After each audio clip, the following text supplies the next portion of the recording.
Bonjour à tous, bienvenue sur la chaîne YouTube Mécanique Sportive, c'est Nicolas. Aujourd'hui dans la rubrique j'ai reçu ce nouveau vélo de chez Crazy Bird. On avait déjà reçu la version orange comme ça mais un petit peu plus fat bike, la version jumper. Cette fois-ci c'est le CETA que j'ai ici dans ce magnifique rouge qui existe toujours en deux options, soit ce qu'ils appellent ici le step over, ça veut dire qu'on peut traverser, soit ils ont le high step, c'est les vélos plus comme les cadres pour les hommes, avec la barre sur le haut qui ressemble plus à un VTT, mais celui-ci a un style plus typé VTC. Mais j'avoue que même pour un homme, au final, ces cadres sont quand même plus pratiques et moi, je trouve ça joli. Comme d'habitude, je vous parle du vélo entier, on va voir en détail les petites fonctionnalités et autres. Je vous montre tous les composants de ce vélo, je vous donne toutes les caractéristiques et ensuite on va faire un tour avec batterie chargée à 100% jusqu'à l'épuiser à 0. Donc ce vélo, comme je vous dis, il existe en deux versions, soit avec la barre haute, soit sans barre. La version high step avec la barre haute, il existe en deux couleurs, en gris et en bleu. Et le step over, donc celui-ci, step over, c'est-à-dire qu'on marche au-dessus, il existe en rouge et en vert. Au niveau du tarif, il est à partir de 1 499 €. Il y a quelques petites réductions et normalement, grâce au lien que j'ai mis dans la description et dans le premier commentaire, vous avez une réduction à chaque fois. C'est un vélo orienté un petit peu VTC, on peut faire un petit peu de chemin, mais il est plus fait pour la route ou du chemin, pas forcément faire du VTT, mais on va pouvoir tester même un petit peu sur des singles. Bridé à 25 km/h puisqu'il respecte la réglementation en vigueur en France, moteur à 250 watts, donc on a un petit peu plus de puissance mais c'est bridé pour ne pas dépasser les 25 km/h. On a une batterie 48 volts, 16 ampères heure et le poids de la batterie, elle fait 4 kg. La batterie très simple sur ce vélo, elle se situe ici sur la partie du cadre. Pour la déverrouiller, j'ai une clé, donc on est livré avec deux clés. Je clique une fois, ça me permet de la déverrouiller et très simplement, j'ai accès à ma batterie. Donc 48 volts, 16 ampères heure et c'est annoncé pour une autonomie jusqu'à 80 km en roulant à 25 km/h. Donc la batterie pèse elle 4 kg, elle se recharge en 8 heures environ et au niveau du poids du vélo, il fait 31 kg, donc forcément c'est un petit peu plus lourd à cause du moteur et des batteries, mais c'est pas le plus lourd de ceux que j'ai connus.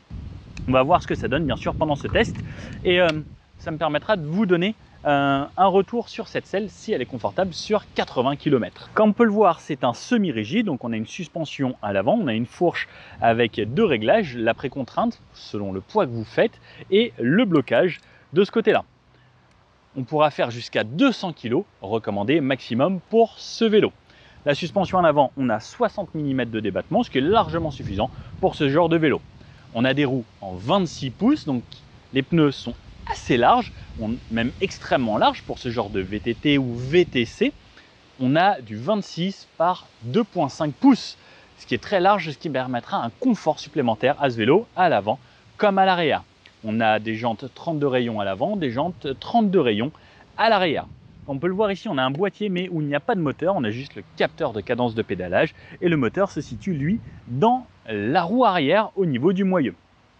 Au niveau du moyeu, on retrouve donc ce moteur 250 watts et un dérailleur avec une cassette 7 vitesses Shimano et un dérailleur Shimano tourné qui est de bonne qualité, qui est assez simple à régler et très facile et qui coûte pas cher au cas où vous le cassez.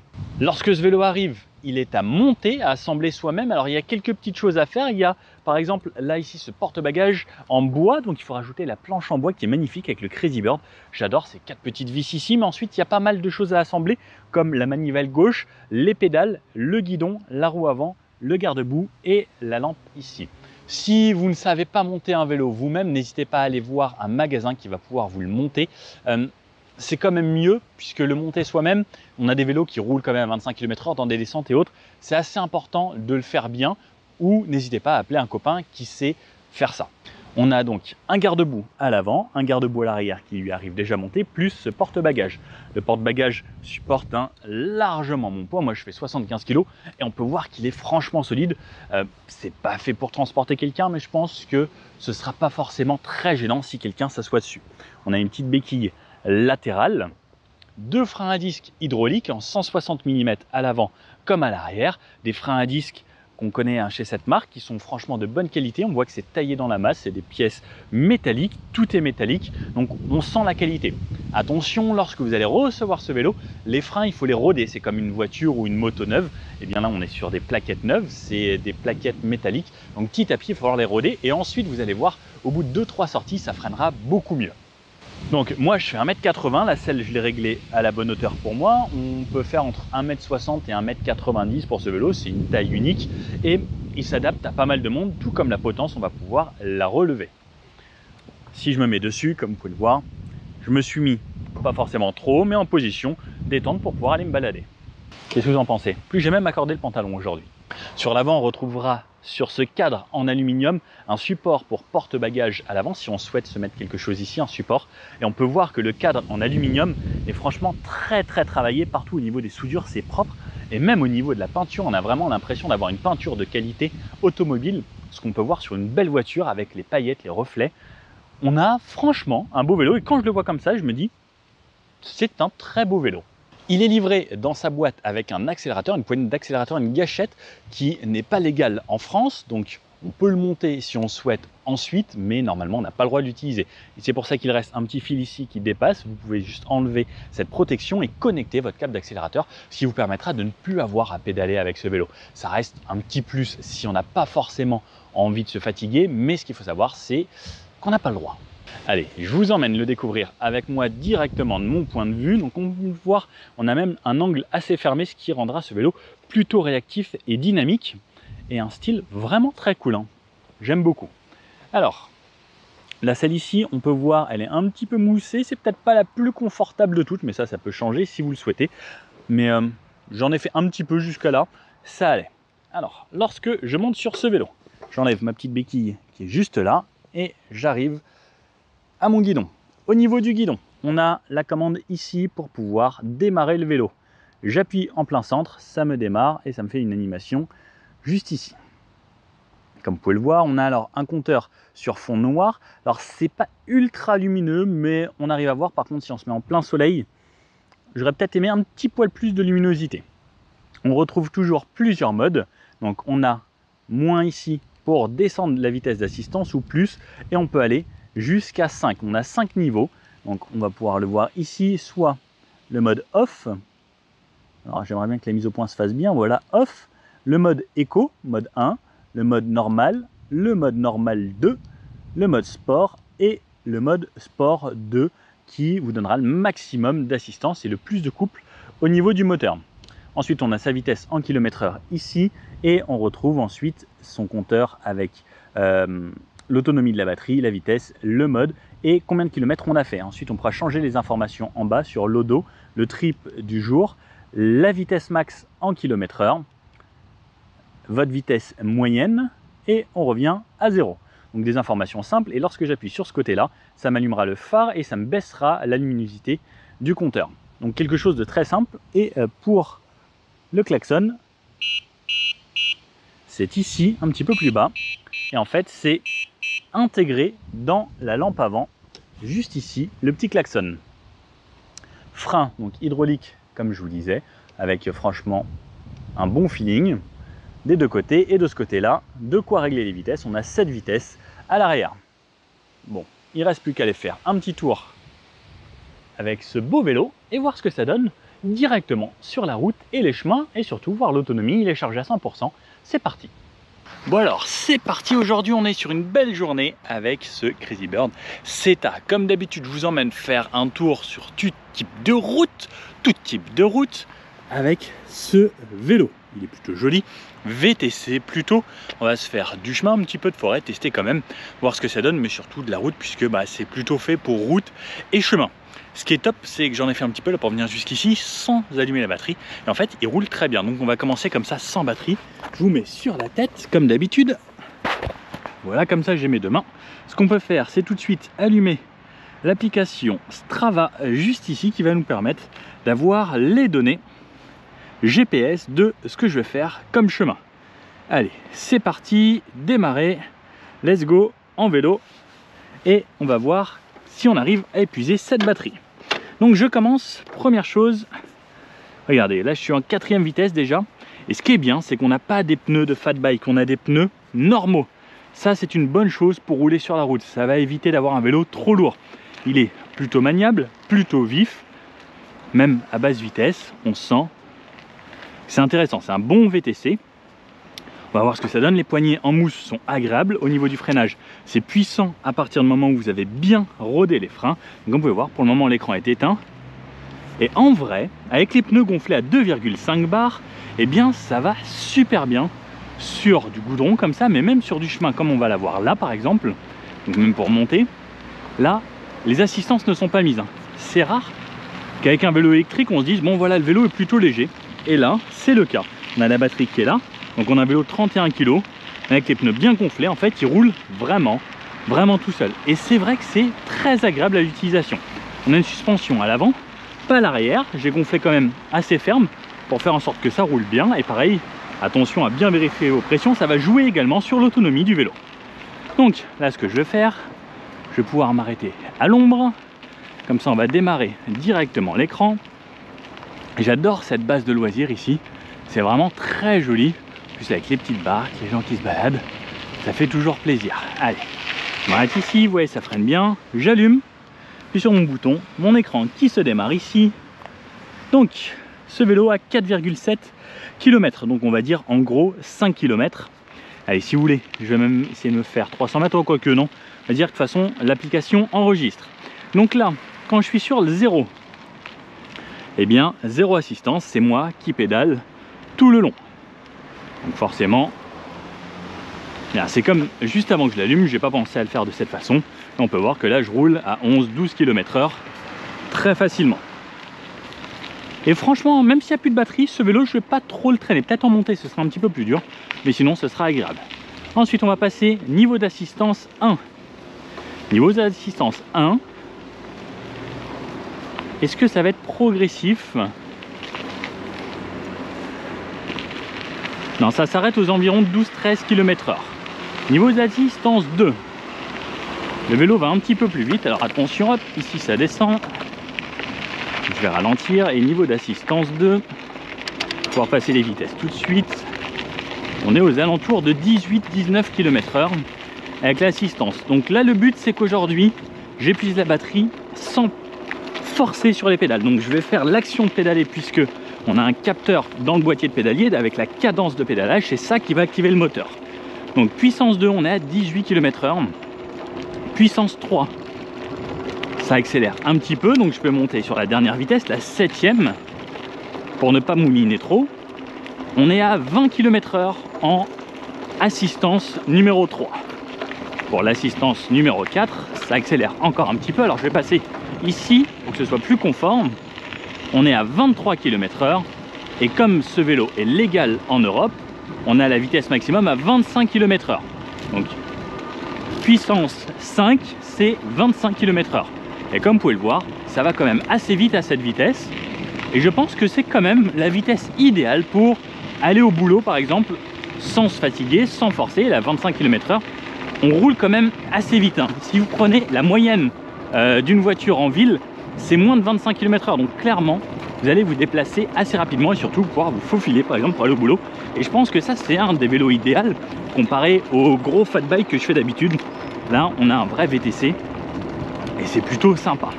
Donc le but c'est maintenant de faire le tour complet et tester l'autonomie de ce vélo, voir combien de temps il va pouvoir durer. La dernière fois que j'ai fait un Crazy Bird, ça a duré 80 km. J'avoue que là avec ces pneus ça consomme encore moins. On va voir ce que ça va donner. Donc c'est parti pour moi. Et puis on regarde petit à petit. Je vous reprends dans les montées et je vous reprends également à chaque fois que je perds une barre de batterie. Donc on a 5 barres. Et on va voir ce que ça donne. Allez, c'est parti. Je vais faire de la route. Si vous avez besoin de monter un petit trottoir, attention avec ces pneus quand même, mais on est en 2.5. Ça monte plutôt facilement. Et pour descendre, alors pas de souci. En plus on a une petite suspension à l'avant. Il faudra juste lever un petit peu les fesses. Mais en tout cas à l'avant, ça amortit un peu.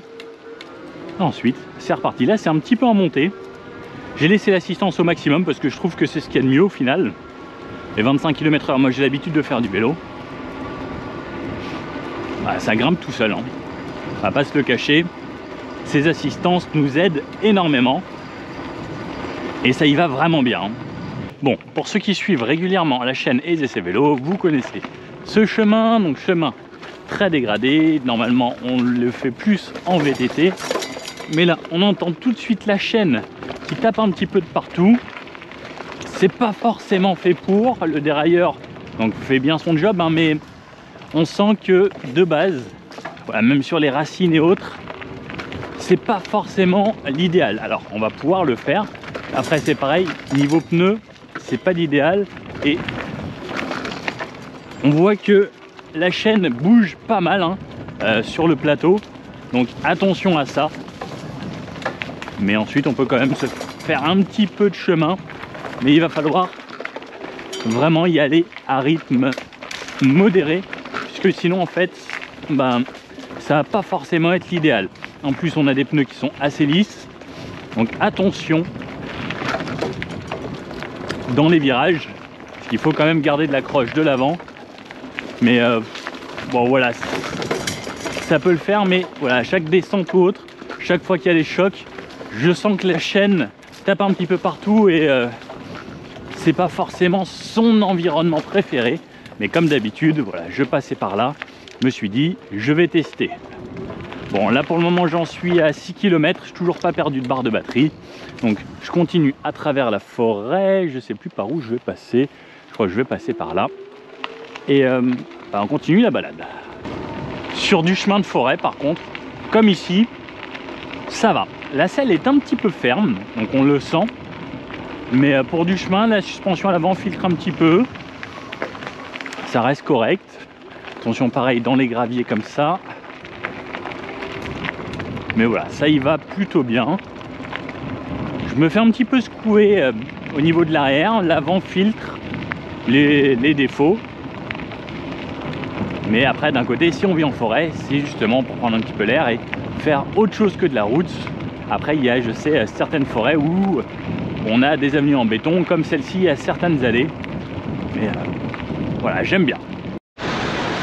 Bon alors, là, je me suis retrouvé en ville et ici, il va y avoir une sacrée montée. J'en suis à quasiment 20 km et je n'ai toujours pas perdu de barre. Alors, je me suis dit, on va lui mettre quelques difficultés. C'est rare que je passe par là, mais je connaissais cette montée. Je me suis dit, bon, allez, c'est parti. Donc là, je suis toujours 7e vitesse. Depuis tout à l'heure, je pédale pas, je fais juste la cadence de pédalage. Ici, ça monte quand même plutôt pas mal. Alors, comment il va se débrouiller? Donc là, clairement, hein, c'est toujours le moteur qui fait tout le job. Moi, je ne force absolument pas. Je fais juste le mouvement des pédales. Bien, il s'en sort bien, il garde quasiment hein, toujours les 25 km/h. C'est agréable dans ces conditions de voir ce genre de montée et ne pas avoir à forcer du tout. Clairement, là avec un vélo musculaire, on transpire un petit peu. Et depuis tout à l'heure, d'ailleurs, aujourd'hui il fait assez chaud. J'ai gardé ma veste, comme vous pouvez le voir. Et ça me permet en fait de pouvoir, si par exemple j'allais travailler, arriver au boulot sans transpirer. Et au moins j'ai fait un petit tour en vélo et puis je suis content, j'ai pris l'air. Et là, comme vous pouvez voir, ça continue de monter, ça monte, ça monte, ça monte, et il garde toujours les 25 km/h. Ça reste vraiment agréable et surtout hein, je ne force pas. Bon il n'a pas l'air de vouloir perdre de barre. Je sais pas combien de kilomètres je vais devoir faire avec celui-ci, mais la dernière fois que j'ai fait un Crazy Bird, il me semble que j'avais fait quasiment 80 km. Bon je continue hein. À tout à l'heure. Ça y est, j'ai enfin perdu une barre. Donc la montée n'est peut-être pas pour rien. Et j'ai réalisé... Alors attention, je vais passer le rond-point avant de regarder. Je sais absolument pas où je vais. Scénar, ça me dit par là. J'ai réalisé 23,3 km avant de perdre une barre. Donc on va dire, en gros, on ferait 25 km sur des zones à peu près planes, ce qui est pas mal. Et si on suit en toute logique les barres, on arriverait à une centaine de kilomètres. J'espère qu'elle tient pas 125 km cette batterie, parce que sinon au final ça va me faire quand même un très long trajet. Là je suis déjà parti depuis pas mal de temps. Je viens enfin de perdre ma deuxième barre. J'en suis à 36 km, donc 36 km de barre. C'est vraiment pas mal. Bon, on voit que la deuxième barre a duré moins longtemps. La première quasiment 20. La deuxième a duré 16 environ. Bon, je continue ma boucle. Je vais essayer de l'emmener faire de la montée un petit peu plus pentue. Essayer de le fatiguer un poil. Puisque effectivement, c'est moi qui vais être fatigué avant. Là, on est toujours dans la forêt. C'est super beau. J'adore toujours me balader comme ça. Donc, bah voilà. Hein. 36 km pour le moment. Vous misez sur combien, vous? Moi, je pense qu'il va faire un bon 60 facile, à mon avis. Surtout que, bon, là, sur la fin, je vais essayer d'aller l'épuiser un petit peu, lui faire que des grosses montées. Beaucoup de dénivelé positif. On va voir ce que ça donne. Puisque, bon, le but, c'est pour certaines personnes qui sont à la montagne également. Mais sinon, comme on peut le voir, sur de la zone plane, il a l'air d'avoir une très très bonne autonomie. Je pense qu'il tient les 80 km vraiment facilement. Bon, allez, c'est reparti. Je vais reprendre des montées. À toutes! Alors, je viens de perdre une troisième barre et j'en suis à 43 km 90, donc en gros 44 km. J'ai perdu 3 barres, il m'en reste 2. Je continue. Bon, c'est plutôt pas mal, hein, 43 km déjà, quasiment 44. Il reste 2 barres, on va voir ce que ça donne. Effectivement, les barres s'usent plus vite sur la deuxième, troisième. On va voir ce que ça donne sur les autres. La première est restée quand même pas mal de temps. Bon, là comme vous pouvez le voir, il y a une très grande côte. Donc le but c'est de monter cette côte. On va voir ce que ça donne. Donc là je suis à 16 km/h. Juste le mouvement de pédalage. Je ne l'assiste pas. Alors ça a l'air d'être ici la zone cycliste. Alors, on n'a qu'un seul moteur à l'arrière et c'est un moteur pas forcément le plus gros. 15 km/h, bon c'est toujours ça hein, parce que lorsqu'on pédale soi-même, il faut les emmener déjà à 15 km/h. Par contre, si je l'assiste un petit peu, il va pouvoir remonter un petit peu en vitesse. 16, 17. Mais on voit, bon, il a un petit peu de mal à aller au-dessus de 17 km/h. Donc, on voit clairement que ce n'est pas fait pour les grosses montées qui sont vraiment raides. Celle-ci est quand même plutôt inclinée, mais je pense que dans une côte vraiment difficile, il aura un petit peu de mal. Donc si vous êtes à la montagne, c'est pas forcément le vélo adéquat, c'est plus un vélo urbain, campagne, chemin, plutôt que quelque chose qui va vraiment monter des cols. Bon après, je pense pas que c'est le genre de vélo qu'on s'achète pour ça, mais voilà, il est plutôt destiné à des zones assez planes où ça roule bien, où c'est vraiment roulant, puisque là on voit qu'il a du mal à dépasser les 15 km/h et pourtant il a quand même le couple qui va bien, mais bon, c'est plus un vélo de ville ou de campagne, mais pas forcément fait pour faire des grosses montées. Par contre à la descente, là il aura aucun problème. Allez, on essaye de se faire une petite vitesse de pointe. On voit que ça roule bien. Là, ça commence à aller vite. 45, 47, 50, 52, 55, wouh, 60. Ouais, ça va vite là. Au niveau du freinage, j'ai pas de soucis. Les deux freins à disque freinent bien. C'est progressif. Si j'ai besoin de puissance, ça va s'arrêter assez rapidement. Franchement, c'est un très bon compromis ce vélo. Il se débrouille très bien. Et on peut lui remettre une petite montée supplémentaire. Regardez par exemple, ce que je vais faire, je vais essayer d'aller là. Donc là, ça monte, c'est beaucoup plus raide. Mais clairement, là, j'ai quasiment plus d'assistance. Alors un petit peu, mais c'est pas forcément l'idéal. Et on voit que pour ce genre de montée, il est clairement pas fait pour, parce qu'il faut quand même que j'appuie fort sur les pédales. Sinon, on voit qu'il va aller quasiment à l'arrêt. Et c'est un petit peu difficile. Donc, si j'ai de la force pour l'assister, pourquoi pas? Et comme vous pouvez voir, c'est pas ça son terrain de prédilection. Donc, on va le ramener sur le goudron. Bon, par contre, après, si vous débrouillez un petit peu, vous pouvez quand même descendre quelques marches. Et ensuite il se sentira déjà un petit peu plus à l'aise juste ici où je peux remettre le pédalage en plus dur pour pas mouiner simplement.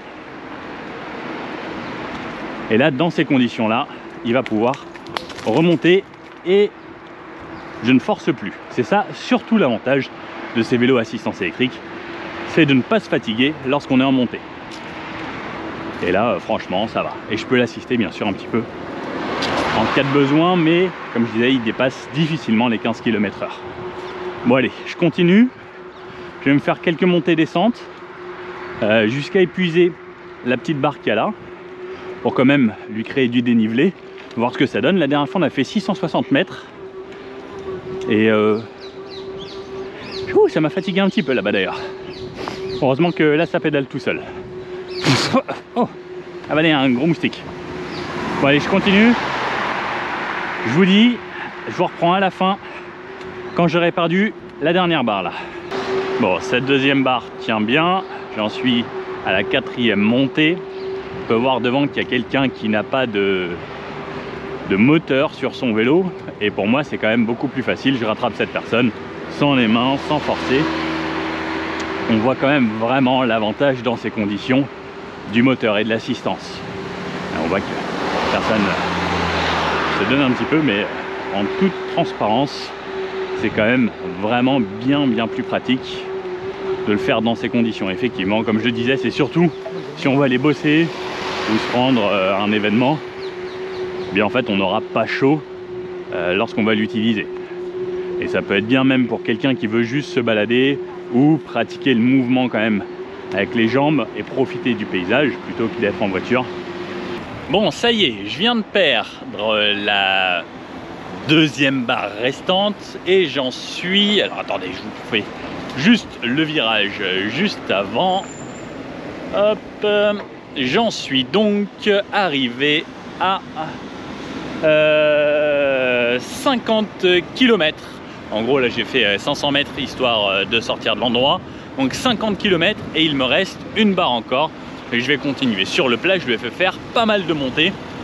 Bon, vous misez sur combien alors? Au final, il y a la deuxième barre qui est revenue. Alors parce que j'ai fait une petite pause, j'ai éteint le vélo. Et la deuxième barre est revenue. Je pense qu'il s'est adapté tout à l'heure quand je me suis arrêté justement au fait que ça consommait plus sur le moment de la montée.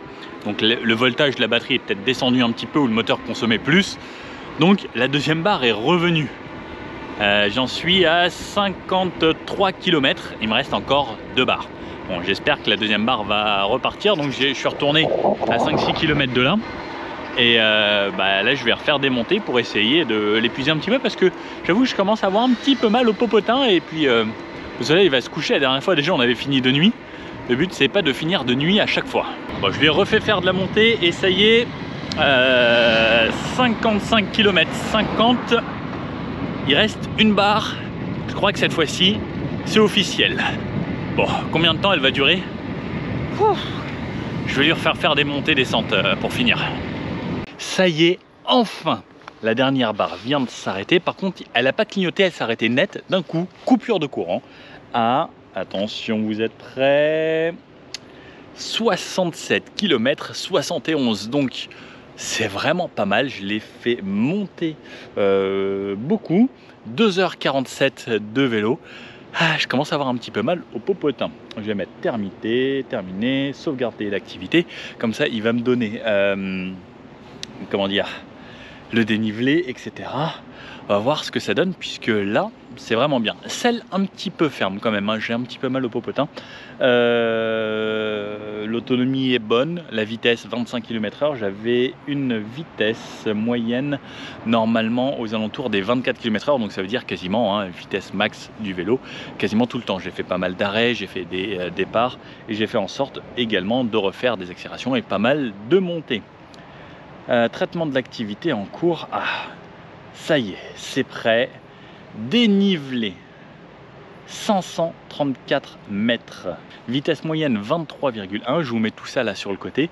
Et comme vous pouvez le voir, 71 km, 534 mètres de dénivelé. La tour Eiffel, pour info, fait elle 300 mètres il me semble. Donc j'ai quasiment monté 2 fois la tour Eiffel. Quand vous relativisez comme ça et que vous mettez ça en perspective, ça fait quand même pas mal de montées.